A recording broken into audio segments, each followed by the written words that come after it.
하나님의 공급하심과 백성들의 태도라는 제목으로 하나님 말씀을 증거하겠습니다. 곳간에서 인심난다는 말이 있습니다. 자신의 배가 부를 때 주위를 돌아보는 여유가 생긴다는 말이죠. 이 말을 반대로 해석할 수도 있습니다. 곳간이 비면 인심이 사나워진다. 곳간이 비고 환경이 나빠지고 먹고 살기 힘들어지면 주위를 둘러볼 여유가 없어진다는 말입니다. 그만큼 사람은 환경에 약한 존재라는 것이죠.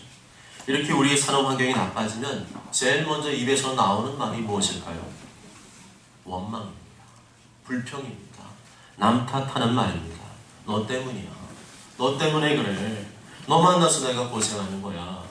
네가 그렇게 하라고 그랬잖아. 내가 언제 그랬어? 당신이 먼저 얘기 꺼냈잖아. 나는 당신이랑 싸우는 게 싫어서 가만히 있었던 거야. 내가 무슨 잘못 있다고 그래. 와닿으십니까? 누가 내 주변에 자꾸만 원망과 불평을 하는 사람이 있다? 부정적인 말을 하는 사람이 있다? 지금 그 사람의 사는 환경이 나빠진 것입니다. 어려워진 것입니다. 스트레스를 심하게 받고 있는 것입니다. 일이 잘 풀리고 잘 나가는데 원망하는 사람 보셨습니까? 기분이 좋고 마음에 여유가 있는데 원망하는 사람 보셨습니까? 그런 사람은 정신병자이겠죠. 그런 사람 이상에 아무도 없습니다. 일이 잘 안 풀리고 내 마음대로 안 되니까 원망의 말이 튀어나옵니다. 그렇게 하라고 누가 시킨 것도 아닌데 자동적으로 원망의 프로그램이 작동되기 시작합니다. 모든 인간은 태어날 때부터 이 원망의 죄성을 가진 인간임을 보여주는 것이죠. 그렇지만 원망의 말을 한다고 해서 뭐 해결되는 것이 있던가요? 하나도 없습니다. 아무런 도움이 안 됩니다. 그 속에 잠재되어 있던, 내 속에 잠재되어 있던 깊은 상처와 독이 뿜어져 나옵니다. 싸움만 납니다. 감정만 상합니다. 상처의 골만 더 깊어집니다. 그런데도 우리는 원망의 말을 합니다. 될수롭지 않게 내뱉습니다. 아니 그러면 저 인간 때문에 이 모양 이 꼴이 되었는데 원망 안 하게 생겼습니까? 라고 말을 합니다. 우리는 당연히 원망의 말을 할 수 있다고 생각을 합니다. 원망 안 하고 어떻게 사느냐? 원망 안 하고 사는 사람이 있느냐? 당신은 원망 안 하고 사느냐? 라고 반문합니다. 그런 사람은 없어요. 우리는 다 죄인이기 때문에 죄인의 피가 흐르기 때문에 원망을 안 하고 살 수가 없습니다. 그러나 원망 정말 해도 되는 것일까요? 원망하는 건 인간의 본능으로 묻어둬야 될까요? 1절 말씀을 다 함께 읽겠습니다. 1절 시작. 여호와께서 그러시기에 백성이 악한 말로 원망하매 여호와께서 드시고 진노하사 여호와의 불을 그들 중에 쫓아서 진영끝을 사르게 하시네. 아멘. 원망할 때 좋은 말로 원망하는 사람 보셨습니까? 원망할 때는 독이 나옵니다. 욕이 나옵니다. 정죄하고 비난하고 죽이는 말이 나옵니다. 다 남 탓만 합니다. 다 너 때문이라고, 다 네가 문제라고 말을 합니다. 정말 그런가요? 이 세상에 100대 빵이 존재할까요? 나도 죄인이고 너도 죄인인데 100대 빵이란 존재할 수가 없습니다. 그렇다면 다 너 때문이야, 다 네가 문제라는 말은 맞지 않는 말이에요. 백성이 악한 말로 원망하네. 원망은 착한 말이 아닙니다. 악한 말입니다. 나쁜 말입니다. 무엇보다 하나님께서 기뻐하시지 않는 말입니다. 원망의 말을 들으면 은혜 받았던 것도 금세 떨어집니다. 분명히 예배 시간에 말씀 듣고 은혜 받았는데 밖으로 나가면서 원망의 말을 누가 툭 던지면은 금세 은혜가 확 떨어집니다. 기분이 상합니다. 원망의 말은 입 밖에 꺼내서도 안 되는 더러운 말에 해당되는 것입니다.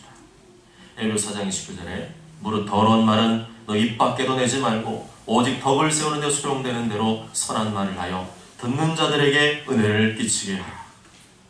원망의 말을 안 하려면 원망의 뿌리를 죽여야 됩니다. 원망의 뿌리인 원망의 생각부터 죽여야 됩니다. 원망의 생각을 죽이지 못하면 입 밖으로 반드시 원망의 말을 하게 돼 있습니다. 그리고 입 밖에 튀어나온 말은 자신의 영혼을 더럽힙니다.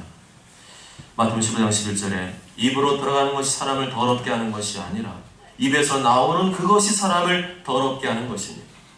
원망은 하나님의 언어가 아니라 사탄의 언어입니다. 천국에 가면 원망할까요? 안 할까요? 추억하면 원망의 말이 없습니다. 지옥에 가면 어떨까요? 지옥에 가면은 원망의 말 천지입니다. 전부 다 어떤 모습이 여러분에게 나오니까 슬피 울며 이를 갈고 있다. 슬피 울며 이를 간다는 얘기 뭡니까? 원망한다는 거예요. 그 인간 원망하고 하나님 원망하고 내가 예수님 믿었는데 내가 여기 와 있습니까? 슬피 울면서 이를 빠드득 가는 곳, 원망으로 가득한 곳이 지옥이라는 것입니다. 그렇다면 원망은 지옥에서 올라오는 지옥의 언어인 것입니다. 야고 3장 6절에 혀는 곧 불이요 불의의 쇠라. 혀는 우리 체중에서 온몸을 더럽히고 삶의 수레바퀴를 불사르나니 그 사르는 것이 지옥불에서 나느니라. 어떻습니까? 원망은 해도 되고 안 해도 되는 말이 아니라 철저히 지옥의 말이고 사탄의 말입니다. 절대로 해서는 안 되는 말입니다. 원망의 말을 했다면 반드시 하나님께 회개하고 돌이켜야 됩니다. 그렇지 않으면 내 영혼이 깨끗함을 입을 수가 없습니다. 내 영혼이 더러워지면 누가 달라붙을까요? 똥이 있는데 내 안에 똥을 가득히 쌓아놨는데 아름다운 나비가 나풀나풀 날아오겠습니까?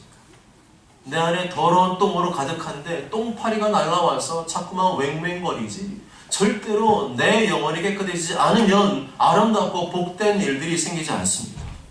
원망의 결과는 무엇입니까? 갈등을 일으킵니다. 싸움을 일으킵니다. 분위기를 망쳐버립니다. 행복을 파괴하고 기쁨을 빼앗아갑니다. 상대방의 자신감과 의욕마저 떨어뜨리게 만듭니다. 원망은 사탄의 파괴적인 무기인 것이죠. 원망은 이렇듯 하나님의 언어가 아니라 사탄의 언어입니다. 원망의 말을 하는 순간 사탄의 종로로서 가고 있는 겁니다. 사탄의 충성스러운 신하가 되는 것입니다. 내 마음에 있던 하나님의 나라가 떠나가고 사탄의 나라가 이루어지기 시작합니다. 더욱이 그리스도인이 원망의 말을 하는 것은 전혀 어울리지 않습니다. 말귀를 못 알아먹는 애기한테 원망의 말을 자꾸 해보세요. 내가 너 때문에 못 살아. 너 때문에 내가 이렇게 힘들어. 너 때문에 고생만 하고 있잖아. 아이고 이놈 때문에 내가 그냥 자유롭지도 못해. 이게 뭐냐? 그럼요 애가요. 무슨 내용인지는 모르지만 막 울기 시작합니다. 무슨 내용인지는 몰라도 듣기 싫다는 거예요. 하지 말라는 거예요. 당신이 그리스도인입니다. 원망의 말을 하지 마십시오. 원망의 말을 중단하십시오. 아멘. 그건 다 네 탓이야. 네가 똑바로 했으면 이런 문제 생기겠어? 이런 말을 중단하시기 바랍니다. 아멘. 그리스도인과 전혀 어울리지 않는 사탄의 언어입니다. 아멘. 특히 권위자는 원망의 말을 해서는 안 됩니다. 부모님이 자녀에게 원망 말을 해서는 안 됩니다. 아멘. 선생님이 학생들에게 원망의 말을 해서는 안 됩니다. 아멘. 직장 상사가 부하들에게 원망의 말을 해서는 안 됩니다. 아멘. 왜냐하면 친구가 원망하는 말은 그냥 친구 수준이지만 나보다 높은 권위자가 하는 말은 몇 배나 더 강력한 위력이 있기 때문입니다. 나는 부모님을 좋아하고 사랑해요. 근데 그 부모님이 나한테 원망의 말을 막 쏟아붓는 그러면은요 그 충격은 다른 사람이 한마디 할 때와 비교할 수가 없습니다. 다른 사람보다 더 치명적인 상처를 입히는 것입니다. 90점 맞아온 아이한테 야 90점이고 100점 맞아와야지. 100점 맞아온 아이한테 100점이 뭐냐? 올백 맞아야지. 그러면 되겠습니다. 원망이 담긴 말들이 자녀를 죽입니다. 길을 꺾어버립니다. 원망하는 부모 밑에 있는 자녀는 뭘 해도 두려움이 있어요. 어거지러합니다. 기쁨이 없습니다. 분명히 공부는 잘하는 것 같은데 애가 생기가 없습니다. 의욕이 없습니다. 그 마음속에 뭐가 있는 거예요? 우리 부모님은 내가 뭘 잘해도 칭찬을 안 해주고 또 원망하겠지. 내가 이렇게 열심히 노력하고 애를 썼는데 그거는 생각 안 해주고 또 나를 향해서 원망하겠지. 이런 생각을 갖게 합니다. 원망 속에 자란 아이는 기능적으로 공부를 가르쳐서 잘할 수는 있지만 원망을 배우고 원망의 말을 하다가 원망하는 삶을 살게 됩니다. 아멘. 공부만 시키지 말고 칭찬하시기 바랍니다. 아멘. 격려하시기 바랍니다. 아멘. 자존감을 세워주시기 바랍니다. 아멘. 아멘. 그러면은 애가 못하는 것도 잘하게 되고 잘하는 것은 더 잘하게 되는 줄 믿습니다. 아멘. 이스라엘 백성들이 악한 말로 원망했습니다. 악한 말로 원망을 한 것도 문제이지만 원망을 한 대상이 문제였습니다. 원망의 대상이 누구였을까요? 하나님이었습니다. 이스라엘 백성들이 시내산 주변에 비옥한 땅에 있을 때는 원망의 말이 한마디도 안 나왔습니다. 잠잠했습니다. 환경이 좋으니까. 그런데 그 비옥한 지역을 떠나서 광야라고 척박한 광야로 들어가서면서부터 원망하기 시작합니다. 환경이 안 좋으니까. 이스라엘 백성들은 환경이 안 좋아지자 하나님을 원망했습니다. 하나님께서 왜 이런 대로 인도해가지고 우리를 생고생시키느냐, 쓸데없이 우리를 애굽에서 끄집어내서 왜 생고생만 시키냐는 것이었습니다. 여러분, 원망할 수도 있는 거 아닙니까? 힘들어 죽겠는데 원망 좀 해도 되는 거 아닙니까? 먹는 게 부실한데 원망할 수 있는 거 아닙니까? 안 됩니다. 아무리 그래도 안 돼요. 왜죠? 하나님께서 듣고 계시기 때문에. 여호와께서 들으시기에 여호와께서 들으십니다. 다 듣고 계십니다. 여러분이 집에서 무슨 얘기하는지, 직장에서 무슨 얘기하는지, 또 마음속으로 무슨 말 하고 있는지 하나님이 다 듣고 계십니다. 감사와 찬양의 말은 하면 할수록 좋습니다. 하나님이 기뻐하십니다. 복을 주십니다. 은혜를 내려주십니다. 그러나 원망의 말은 절대로 해서는 안 됩니다. 이스라엘 백성들이 악한 말로 원망했습니다. 하나님을 원망했습니다. 그 결과 어떻게 되었습니까? 여호와께서 들으시고 진노하사. 악한 말로 원망했다는 말은 원어로 보면 하나님께서 불쾌하게 여기셨다는 뜻입니다. 원어대로 해석한다면 그 백성이 원망할 때 그것이 여호와를 불쾌하게 만들었다, 불쾌하게 했다, 그런 뜻입니다. 원망하는 말은 하나님을 불쾌하게 합니다. 화나게 합니다. 원망의 말을 한두 번 했다고 해서 하나님께서 불쾌하게 여기실까요? 한두 번이 아니니까 하나님께서 불쾌하게 여기신 것입니다. 하나님의 마음을 불쾌하게 만들 결과 이스라엘 백성을 진노하셨습니다. 내가 구원해낸 백성, 내 자식이라 할지라도 진노하셨다는 겁니다. 진노하셨다는 말은 화가 단단히 나셨다는 것입니다. 계속 원망했기 때문에. 여러분, 하나님은 화를 안 내시는 분이라고 생각하면 착각하고 계신 겁니다. 성경을 잘못 이해하고 계신 겁니다. 하나님 감정이 있으십니다. 기쁨도 있으시고 슬픔도 있으시고 또 분노의 감정도 있으십니다. 인간이 하나님의 형상을 닮았다고 하는 것은 인간의 감정이 하나님께로부터 왔다는 것을 의미합니다. 하나님께 감정이 없다면 인간에게도 감정이 없을 것입니다. 그러나 하나님께 감정이 있기 때문에 하나님의 형상으로 만들어진 사람에게는 감정이 있는 것이죠. 그러나 하나님은 아무 때나 화를 내시지는 않습니다. 인간들이야 조금만 뭐 틀어지면, 조금만 마음에 안 들면 그냥 바로 화를 내기도 하지만 하나님은 그렇지 않습니다. 의미 없이 화를 내지 않습니다. 충동적으로 화를 내지 않습니다. 하나님은 아주 오래 참으십니다. 대단히 오래 참으십니다. 참다가 정도가 너무 과하고 지나칠 때 그때 화를 내십니다. 그리고 하나님께서 화를 한번 내셨다? 그러면 반드시 집행을 하십니다. 어떻게 집행하셨습니까? 여호와의 불을 그들 중에서 진영 끝을 사르게 하시며, 여호와의 불을 그들 중에서 진영 끝을 사르게 하시며, 3절에 그곳 이름을 다베라라 불렀으니 이는 여호와의 불이 그들 중에 붙은 까닭이었더라. 하나님의 불이 붙었는데 떨기나무에 불이 붙었던 모세에게 보여준 그런 상징적인 불이 아니라 실제로 불이 붙었다는 겁니다. 진영 끝을 불피웠다는 것은 하나님께서 진노하셨는데 화가 대단히 나셨지만 자비와 긍휼을 베푸셨다는 것을 의미합니다. 단번에 이스라엘 진영 전체를, 텐트 전체를 홀라당 다 태워버릴 수가 있었는데 경고 차원에서 진영 끝만 불태우신 것입니다. 큰 손해는 보지 않고 처음에는 맛배기로 손해를 보시게 하셨다는 거죠. 불로 태워서 진노하셨는데 그 불은 어떤 불입니까? 여호와의 불입니다. 이 여호와의 불은 돌이키지 않으면 계속 점점 더 번져가는 불입니다.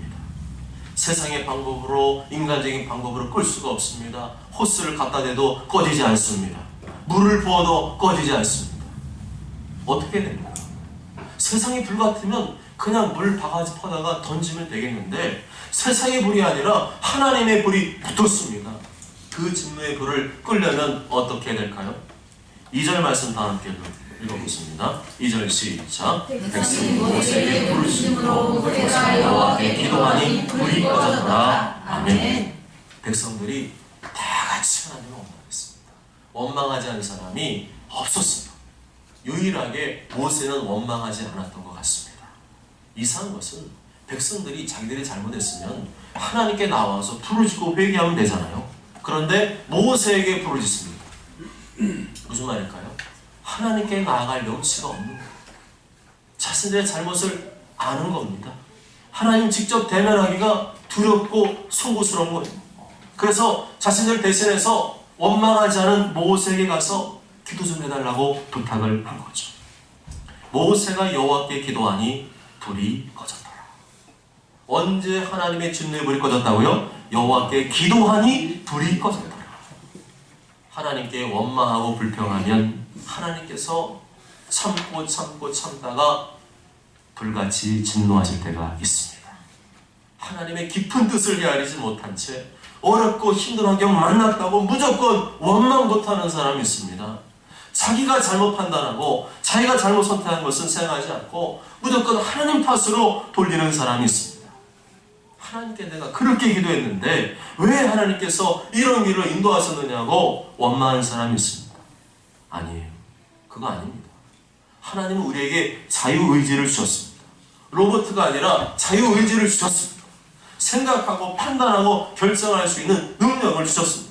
그런데 그 자유의지로 하나님의 뜻을 구하지 아니하고 내 욕심과 만족만을 구했기 때문에 결국에는 잘못된 선택과 판단을 하게 된 것입니다. 그렇게 결정하는 것이 하나님의 영광을 위한 것입니까? 그렇게 판단하는 것이 하나님의 영광을 위한 것입니까? 하나님의 뜻을 위한 것입니까? 아니면 내 욕심과 만족과 야망을 위한 것입니까? 이 질문을 딱 갖다 대면 정답이 나옵니다. 하나님의 연단이 아니라면 내 욕심과 내 만족과 야망을 구했기 때문에 하나님께서 내 잘못을 깨닫도록 척박한 환경으로 인도하신 것입니다. 하나님의 말씀대로 살고 하나님의 영광대로 살아야 될 사람들이 자신의 욕심과 야망만을 구하며 살아가기 때문에 하나님께서는 그를 깨닫고 돌이키도록 여호와의 불을 사용하시는 것입니다. 여호와의 불은 인간적으로 끌 수 없는 상황을 말합니다. 점점 더 악화되고 점점 더 번져가는 상황을 말합니다. 도저히 내 머리와 지혜와 능력으로는 끌 수 없는 불, 답이 안 나오는 답답하고 암담한 상황을 말합니다. 여러분은 그 불을 어떻게 끄실 작정입니까? 되든가요? 하나님의 불이 임했는데 인간의 능력과 노력으로만 끈다고 꺼지든가요? 도와줄 만한 사람 찾아다니시고 피할 만한 환경 찾아다니시고 그런다고 해결이 되든가요? 세상의 불이 아니라 하나님의 불이 임했는데 내가 폴짝폴짝 뛰어다닌다고 해결이 되겠습니까? 오늘 본문에 뭐라고 말씀합니까? 모세가 여호와께 기도하니 불이 꺼졌더라. 기도 외에는 여호와의 불을 끌 수 없다고 말씀합니다. 기도 외에는 여호와의 불이 꺼지지 않는다고 말씀합니다. 믿으십니까? 기도 외에는 안 됩니다. 기도 외에는 안 됩니다. 하나님 앞에 나오고 회개하고 돌이키지 않으면 꺼지지 않습니다. 하나님과의 관계의 문제인데 사람의 문제가 아니라 하나님과의 관계의 문제인데 하나님과 풀어야 되는데 하나님과 풀지 않고 다른 방법을 쓴다고 해서 그게 풀어지겠습니까? 여호와의 불이 붙었는데 호스 같다고 된다고 꺼지겠습니까? 이럴 때 정말 조심해야 될 것은 하나님을 찾지 않고 다른 신을 찾아가는 겁니다. 조상에게 제사하고 무당에게 찾아가고 절을 찾아가서 비는 행위는 하나님의 진노를 격발하는 행위입니다. 불난 집에 기름을 더 갖다 붓는 행위입니다. 그게 아닙니다. 하나님께 엎드릴 줄 믿습니다. 모세가 여호와께 기도하니 불이 꺼졌더라. 엎드리시기 바랍니다. 엎드리시기 바랍니다. 하나님 앞에 엎드려 기도하고 간구하고 부르짖을 때 여호와의 진노의 불이 꺼지는 줄 믿습니다. 그런데 이상한 것은 또 이스라엘 백성들이 원망하기 시작합니다. 하나님의 불이 얼마나 뜨겁게 맹렬하게 불타오르는지 지는 끝에서 막 불이 올라오는데 그것을 도저히 인간의 능력을 끌 수 없는 것을 경험했으면서도 한 번 경험했으면 안 해야 되는데 맛배기만 보여줘서 그런지 또다시 원망이 시작합니다. 원망의 원인이 무엇일까요? 두 가지로 말씀하고 있습니다. 4절 읽어봅니다. 4절 시작. 그들 중에 섞여 사는 다른 인종들이 합력을 품되 이스라엘 자손도 다시 증명하되 누가 우리에게 고기를 주어 먹게 하랴. 아멘. 이스라엘이 또다시 원망한 첫 번째 이유는 그들 중에 섞여 사는 다른 인종들 때문입니다.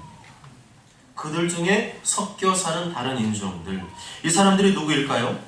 이 표현은 구약성경에서 딱 한 번만 나옵니다. 아마도 이스라엘 백성이 원래 애굽에서 있었잖아요. 애굽에서 나올 때에 하나님께서 구원을 베푸실 것을 생각하고 믿고 따랐던 사람들일 것입니다. 그래서 애굽에서 나올 때 합류한 잡족들, 이방인이라고 이해할 수 있습니다. 사전적으로 보면 좀 더 신랄합니다. 폭동, 출신이 모호한 불량배들이라고 나옵니다.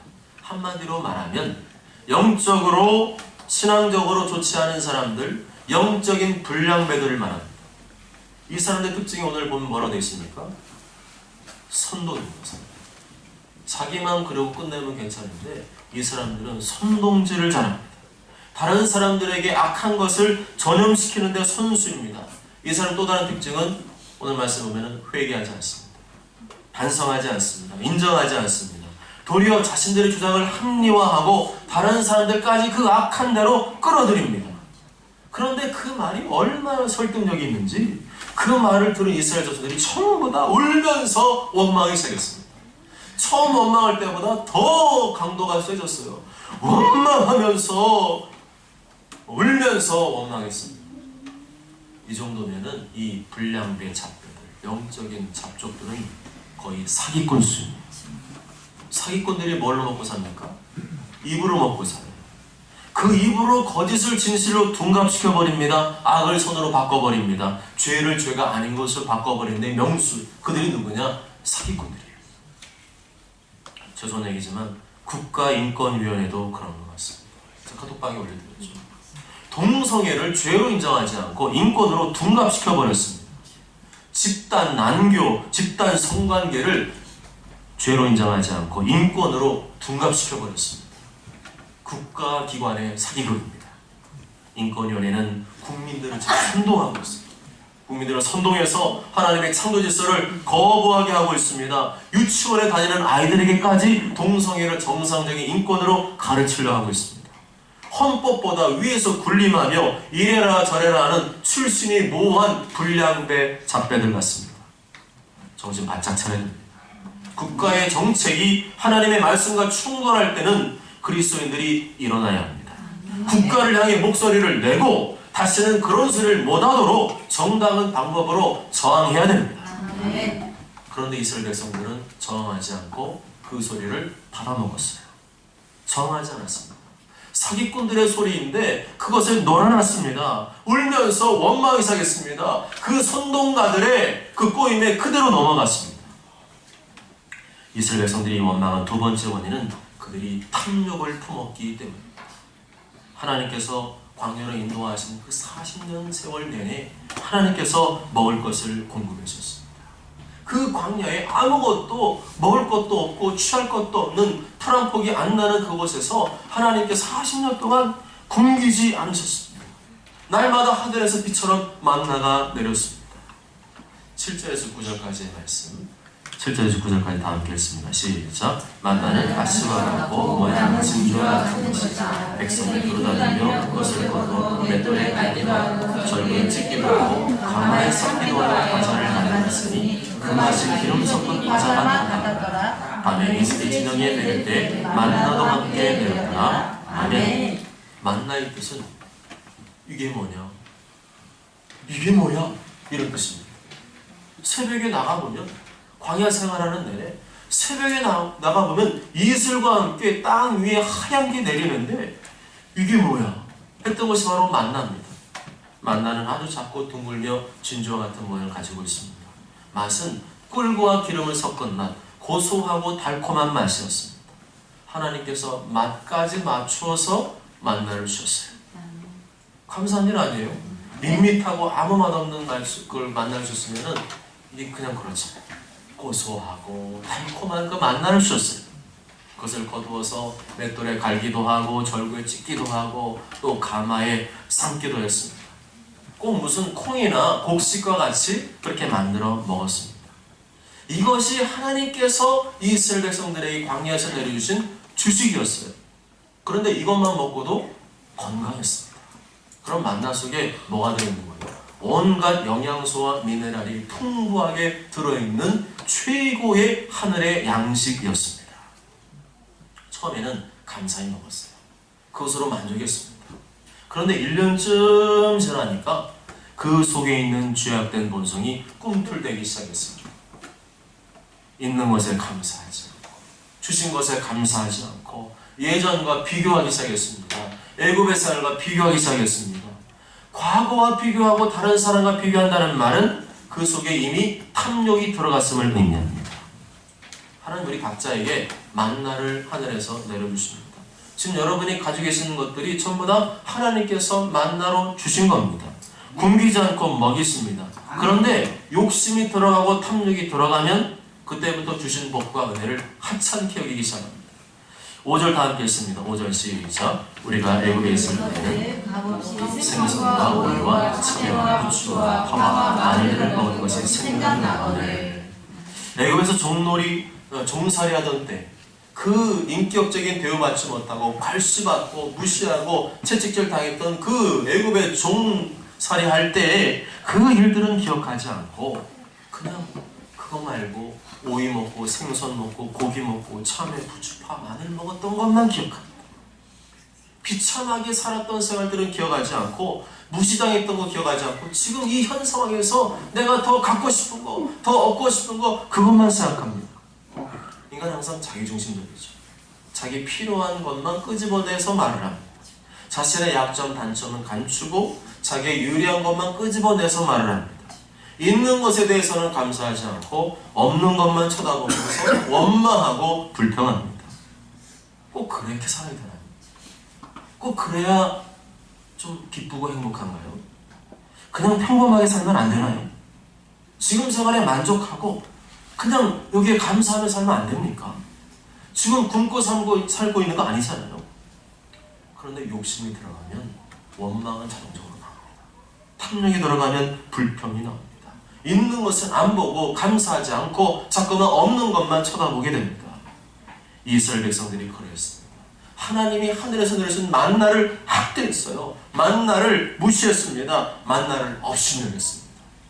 하늘로부터 특별히 내신 이 만나, 하나님의 임재의 상징, 하나님의 공급하시는 그 은혜를 싫어했습니다.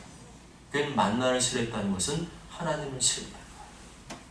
하나님 밑까지는 만나 이제 싫어요. 지긋지긋해요. 여러분 삶 가운데 그런 생각 드실 때가 있지 않습니까? 지긋지긋해 이제. 나 더 이상 이런 생활 너무 싫어. 나 이제 여기서 싫어. 나 탈출하고 싶어. 이게 뭐예요? 지금 하나님 주신 은혜에 만족하지 못하고 있는 거예요. 탐심이, 탐욕이, 욕심이 그 속에 들어와 있기 때문에 그런 생각이 나오는 겁니다. 6절 다 함께 했습니다. 6절 시작. 이제는 우리의 기력이 다하여 우리는 맛보이는 것이 아무것도 없다니. 아멘. 우리의 기력이 다했다는 것은 육체의 기력이 다했다는 것뿐만 아니라 이제는 살아갈 의지와 욕구까지 꺾여버린 것을 최악의 상태를 말해줍니다. 그래서 욕심이 무섭습니다. 탐욕이 무섭습니다. 한번 탐욕이 들어가면 이게 탐욕이 완전히 그 사람의 영혼을 꽉 묶어버리면 그때부터는 뭐가 일어나요? 살아갈 의지와 욕구와 소망마저 꺾여버립니다. 하나님 나에게 주신 것은 감사하고 기뻐하는 마음은 완전히 사라지고 매사에 마음에 안 들고 불평과 원망으로 가득합니다. 그 마음을 사탄이 완전히 꽉 장악한 것입니다. 지금 이스라엘 백성들은 굶주려서 원망한 게 아닙니다. 분명히 만나를 주셨습니다. 그것에 만족할 수 있었습니다. 그런데 더 다양한 채소와 고기와 생선을 달라는 것이었습니다. 이걸로는 만족 못하겠으니까 더 달라는 거예요. 더 내놓으라는 겁니다. 그리고 그것을 충동질하는 사람들의 말을 들었습니다. 그들은 영적인 잡족이었습니다. 영적인 불량배들이었어요. 들을 사람이 없어서 불량배들의 말을 듣고 있습니까? 사기꾼의 말을 듣고 있습니까? 그러나 욕심과 탐욕이 들어오면 들을 사람의 말은 안 듣고 안 들어야 될 사람의 말을 듣게 됩니다. 사기꾼들이 딱 보면 압니다. 아, 저 사람 이렇게 하면 걸리겠다. 저 사람 지금 조속해 보니까 욕심이 가득하네. 탐욕이 가득하네. 그거 내가 준다 그러면 저희가 따라오겠구나. 슬슬슬슬. 그러니까 사기꾼이죠. 내 안에 탐욕이 없다면, 내 안에 그런 욕심이 없다면 사기꾼에 걸려들 이유가 하나도 없습니다. 이스라엘 백성들은 자신들이 하나님의 은혜로 구원받았다는 사실과 하나님께서 날마다 만나를 비처럼 내려준다는 사실을 망각했습니다. 눈으로 만나를 보고 있으면서도, 입으로 만나를 씹고 있으면서도 그 만나를 싫어했습니다. 탐욕이었습니다.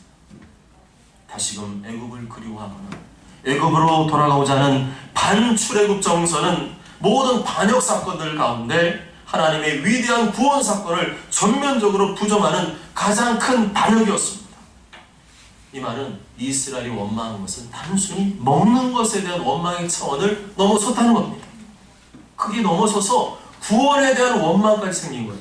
왜 하나님 날 구원해가지고 고생시키냐는 거예요. 날 구원하지 않았으면 내 마음대로 사는데 왜 날 구원해가지고 이 고생을 시키냐는 것이었습니다. 지금 먹고 사는 문제와 하나님 말씀이 충돌한 겁니다. 먹고 사는 문제와 예수 그리스도의 구원이 충돌한 겁니다. 구원이고 먹어, 말씀이고 먹어. 나는 먹고 사는 문제가 더 중요해. 하나님께 대한 중대한 반응이었습니다. 이것을 이길 수 있는 방법은 감사의 회복입니다. 주신 것을 소중히 여기는 마음이 회복되어야 됩니다. 하나님께서 나에게 주신 복을 하나하나 세어보십시오.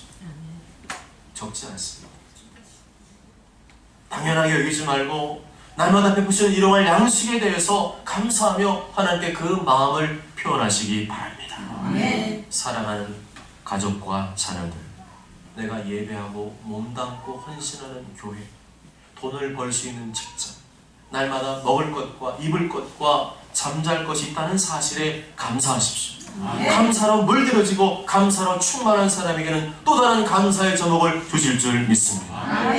사랑하는 여러분, 야고보서 1장 15절 말씀에 의하면 욕심이 잉태한 즉 죄를 낳고 죄가 장성한 즉 사망을 낳느니라 말씀합니다. 탐욕의 더러운 불은 점점 더 주변으로 확산됩니다. 내가 탐욕의 불을 품고 있으면 이 탐욕의 불이 가장 가까운 가족과 자녀들에게 들어갑니다. 번져갑니다. 내 자식한테도 탐욕을 강요하고 탐욕을 우상화시켜버립니다. 탐욕은 나에게 주신 현재에 대한 복에 대한 감사를 마비시키고 매사에 부정적이고 불만족스럽고 마음에 드는 게 하나도 없게 만듭니다. 그 입에서 원망과 불평이 끊임없이 쏟아져 나옵니다. 그래서 주변의 사람들과 끊임없는 갈등과 불화를 일으킵니다. 이 원망과 탐욕이 내 마음을 완전히 점령해버리면 예수 그리스도의 구원에 대한 감격과 감사마저 잃어버리게 합니다. 믿음 생활에 대한 회의감이 일어나게 됩니다. 교회를 등지게 하고 세상으로 돌아가게 합니다. 결국 믿음도 저버리고 믿음도 부정하게 해서 할 수만 있으면 택함받은 하나님의 자녀라도 지옥으로 끌고 가려고 하는 고도의 전략이 뭐냐? 바로 원망과 탐욕입니다. 어떻습니까? 그래도 원망하시겠습니까? 그래도 탐욕을 부리시겠습니까? 탐욕과 원망의 출발은 하나님께로부터 온 것이 아니라 밑에서부터 지옥으로부터 사탄으로부터 온 것이기 때문에 그 결과가 반드시 좋지를 않습니다. 원망과 탐욕의 마음을 죽이시기 바랍니다. 말씀의 검으로 원망과 탐욕을 찌르고 도려내시기 바랍니다. 기도의 불, 성령의 불로 원망과 탐욕을 불태우시기 바랍니다. 예수 그리스도의 보혈로 원망과 탐욕을 깨끗하게 씻어내리시기 바랍니다. 오죽저런 모두가 영적 불량배가 심어준 원망과 탐욕을 뽑아내고 나를 구원하신 예수 그리스도의 은혜, 나에게 부르신 하나님의 현재의 복에 감사하며 늘 하나님께 영광과 찬송을 올려드리는 삶을 사시길 주님의 이름으로 축복합니다. 아멘.